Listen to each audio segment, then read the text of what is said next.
उन्हाळा म्हटलं की बरेच साठवणीचे पदार्थ केले जातात. त्याच्याबरोबरच उन्हाळ्यात कैऱ्या विकायला आल्या की लगेच लगबग चालू होते, ती म्हणजे गुळांबा, साखरांबा करण्याची.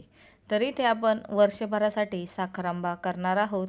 घरामध्ये साखरांबा, गुळांबा, मुरब्बा अशा वस्तू बनवलेल्या असल्या की त्या डब्यालासुद्धा द्यायला बऱ्या पडतात. तर चला आपण इथे झटपट रेसिपीला सुरुवात करूयात. तर मी इथे तोतापुरीच्या ज्या कैऱ्या येतात त्या घेतलेल्या आहेत. आता या घरच्याच कैऱ्या आहेत. जवळपास अर्धा किलो या कैऱ्या घेतलेल्या आहेत. तर कैऱ्या मी धुवून घेतलेल्या आहेत. कैऱ्यांचा चीक संपूर्ण आपल्याला काढून टाकायचा आहे. आणि कैऱ्या घेताना आपल्याला कडक कैरी घ्यायची आहे, नरम पडलेली कैरी घ्यायची नाही. कैरीमधील जी कोय असते ती पूर्ण कडक तयार झालेली हवी, किंवा जो पाटा म्हणतात त्याला, तो पूर्ण बांधला गेलेला हवा, तीच कैरी आपल्याला घ्यायची आहे. आता कैरी इथे आपल्याला किसून घ्यायची आहे. त्याच्यासाठी कैरीचा जो वरचा भाग आहे तो काढून टाकायचा आणि कैरी आपल्याला इथे सोलून घ्यायची आहे. तर मी इथे तोतापुरी कैरी वापरली, कारण तोतापुरी कैरी ही आंबट नसते, खोबऱ्यासारखी मस्त चव या कैरीला असते. तुमच्याजवळ गावरान किंवा दुसऱ्या कैऱ्या असतील तर त्या तुम्ही वापरू शकता. तरी ते कैरीला सोलून घेतलेलं आहे. आणि बघा, कैरी जर कडक असेल तर पटापट कैरी सोलल्या जाते. नरम पडलेली किंवा पिकलेली कैरी असेल तर कैरी आपल्याला पटपट सोलता येत नाही. तर बघा, अतिशय पांढरी शुभ्र अशी कैरी आहे. तर कैरीला इथे मी सोलून घेतलेलं आहे. वर्षभरासाठी आपण साखर आंबा बनवणार आहोत, त्याच्यामुळे कैरी सोलल्यानंतर सुद्धा कैरीला चेक करून घ्यायचं की आतमध्ये कुठे कीड लागलेली आहे का, कैरी कुठे नरम वगैरे पडलेली आहे का. तर मी ते कैऱ्या चेक केल्या. आतमध्ये सुद्धा चांगल्या पांढऱ्या शुभ्र आणि कडक अशा कैऱ्या आहेत. तर कैरीची जी सालं निघतात, ही सालं आपण बराच वेळेस फेकून देतो. तर ही सालं तुम्ही हिरवी चटणी करण्यासाठी वापरू शकता.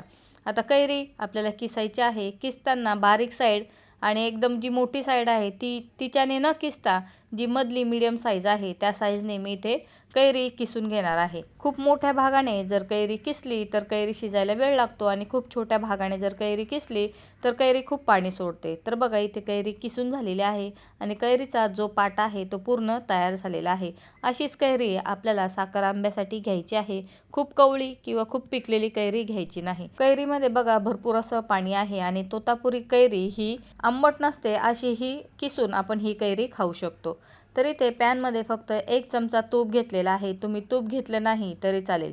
तूप गरम झालं की लगेच त्याच्यामध्ये कैरी आपल्याला भाजून घ्यायची आहे. तर कैरी फक्त 2 ते 3 मिनटं मीडियम फ्लेमवरती आपण भाजून घेणार आहोत.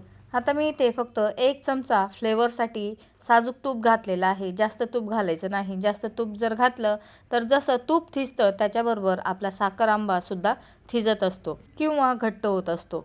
सुरुवातीला कैरी भाजायला लागल्यानंतर कैरीमधील सगळं पाणी रिलीज होतं आणि नंतर हळूहळू ते पाणी सुकायला सुरुवात होते.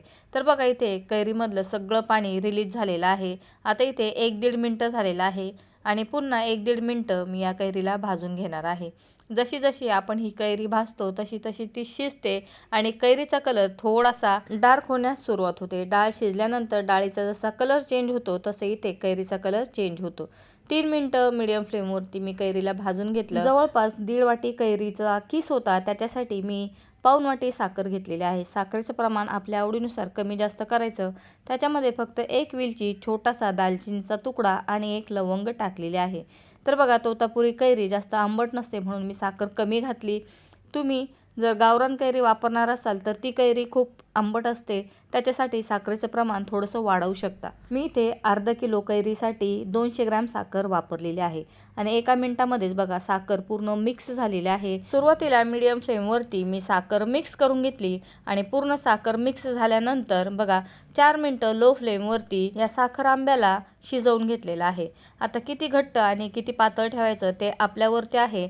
तर बघा, साखर मिक्स झाल्यानंतर साखर आंब्याला या पद्धतीने उकळी येण्यास सुरुवात होते. लगेच गॅसची फ्लेम लो करायची आणि लो फ्लेमवरती कंटिन्यू 4-5 मिनटं आपल्याला इथे साखर आंबा शिजवून घ्यायचा आहे. आवडत असेल तर याच्यामध्ये वेलची पूड दळूनसुद्धा घालू शकता, त्याचीसुद्धा चव याच्यामध्ये खूप छान लागते. बघा, आता इतपत घट्ट झाल्यानंतर लगेच मी गॅसची फ्लेम बंद केलेली आहे, कारण की हे मिश्रण थंड झाल्यानंतर आणखीन घट्ट होणार आहे. तुम्हाला खूप घट्ट जर साखर आंबा आवडत असेल तर आणखीन 2-3 मिनटं याला आटवून घेऊ शकता. बघा या स्टेजला आल्यानंतर म्हणजे इथे आपल्या कैरीला पूर्ण शायनिंग आलेली आहे, त्यावेळेस गॅसची फ्लेम बंद करायची आणि हा साखर आंबा आपल्याला थंड होऊ द्यायचा आहे. तर बघा आता पूर्ण थंड झाल्यानंतर साखर आंबा किती घट्ट झालेला आहे. तर याच्यापेक्षा पातळ किंवा याच्यापेक्षा घट्ट साखर आंबा आपल्याला नको आहे. तुम्हाला खूप घट्ट आवडत असेल तर आणखीन थोडंसं याला शिजवून घ्यायचं आहे. तर बघा यातील मी दालचिनी, लवंग आणि वेलची काढून घेतलेली आहे आणि हा साखर आंबा पूर्ण थंड झाल्यानंतर स्वच्छ पुसून घेतलेल्या काचेच्या बरणीमध्ये ठेवून घ्यायचा आहे. तर मी ते फक्त अर्धा किलोचा बनवलेला आहे. तुम्हाला जास्त बनवायचा असेल तर त्या प्रमाणात तुम्ही सामान वाढवू शकता.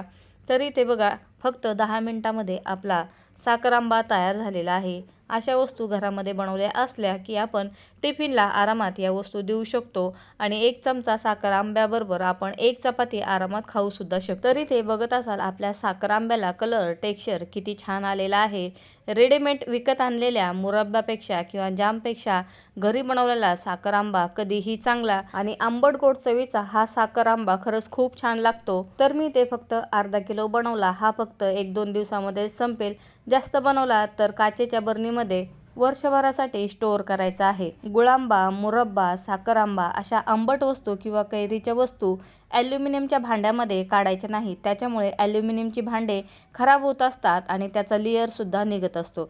तर बघा इथे पॅनमध्ये अजिबात कुठेही आपला साखर आंबा खाली लागला नाही आणि चवीला अप्रतिम असा साखर आंबा नक्की ट्राय करून बघा. व्हिडिओ आवडला तर व्हिडिओला लाईक करायला आणि चॅनलला सबस्क्राईब करायला विसरू नका. व्हिडिओ बघितल्याबद्दल धन्यवाद.